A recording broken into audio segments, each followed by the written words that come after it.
We are reading Cody and the Fountain of Happiness, Chapter 10. Late that night, Cody woke up. Her dad radar was beeping. She raced to the kitchen. Dad sat at the table with Mom. Jumping into his arms, Cody breathed in great gulps of Dad's smell, a mix of diesel oil, coffee, and eggs over easy. "Little Seed," he said, cuddling her. "How are things in the petunia patch?" Cody told him all about Spencer and Gigi and Mew Mew. Holding her close, Dad hung on every word.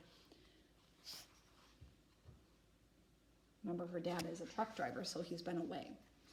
Next thing she knew, she was waking up in her bed, morning sun spilling through her window. Cody pulled on her clothes. Mom and Dad's bedroom door was still shut. In the kitchen, Cody stuck a banana in her pocket. She clapped Dad's cowboy hat on her head and wrote a right-handed note.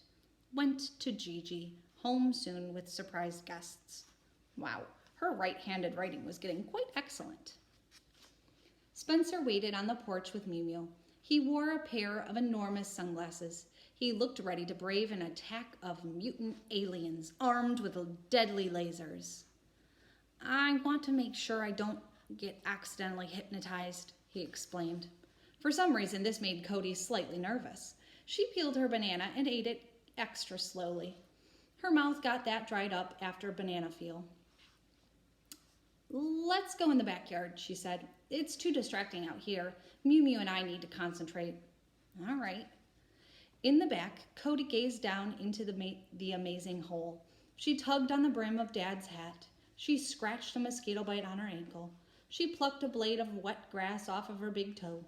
Wow, now that bite really itched. She scratched some more. "You're not stalling, are you?" asked Spencer. "Teachers say there are no stupid questions, but teachers are not always correct." "Ugh, please hand me the subject," Cody said in a voice of command. "Then fetch a blanket and a glass of water." Spencer handed over Mew Mew, then ran inside. In Cody's arms, Mew Mew lay sound asleep, paws tucked up. If this worked, she could bring Mew Mew home.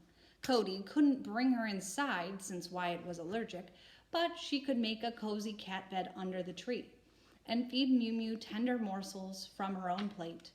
It would be the next best thing to having a real pet of her own, if only it worked. Spencer came back with a bedspread printed with swirly designs. Cody instructed him to spread it out on the grass. Holding Mew Mew with one hand, she drank the water with the other. Then she took off Dad's hat and handed it to her assistant. Lying on her back, she settled Mew Mew on top of her. "Look into my eyes," Cody made her voice deep. "You cannot hear, but you can understand. You will obey us, Mew Mew." Mew Mew stretched her neck and yawned. Cody yawned back. Having a cat this big on top of you was like being crushed beneath 1,000 fuzzy blankets.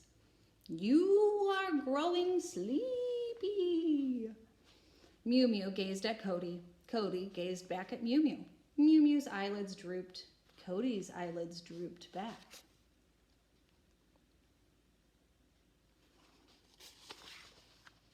"Hear our command, O great scaredy cat," said Cody. "You will never run away again. You will stay close beside your beloved masters forevermore."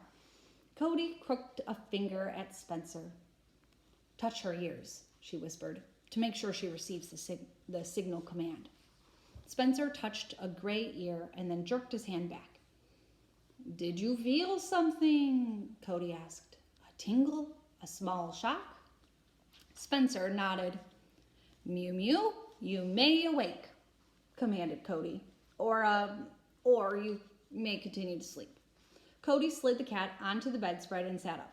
Spencer removed his giant glasses. "Did it work?" he asked in a voice of hope. Did we really do it?" Till this minute, Cody had concentrated on how wonderful it would be if hypnotizing worked. But now she looked deep into Spencer's eyes and she got a surprise. Cody saw how wonderful it would be for him too. If it worked, Spencer would know that when he truly tried, he could do new and amazing things. Cody covered her eyes. All this gazing into other people's eyes was making her dizzy. Do you think we did it? Spencer repeated. Do you? Are you sure? Cody put her hands down. She looked at Spencer and she nodded. Slowly, bit by bit, his round face lit up like a birthday cake. He looked so nice. You wanted to make a wish on him. That's where we're going to stop today.